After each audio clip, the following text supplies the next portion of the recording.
Y cerramos nuestra emisión con algunas imágenes de los orgullosos padres que arrancaron con sus hijos el proceso escolar.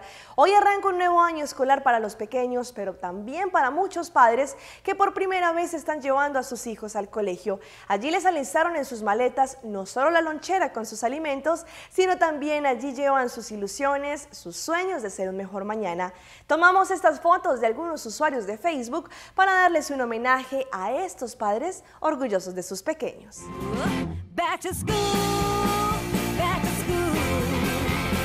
I just can't wait to get back to school.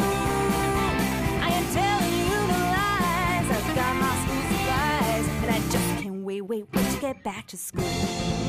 Back to school, back to school. I just can't wait to get back to school. I've totally gone shopping, so I better get to hopping. I just can't wait to get back to school.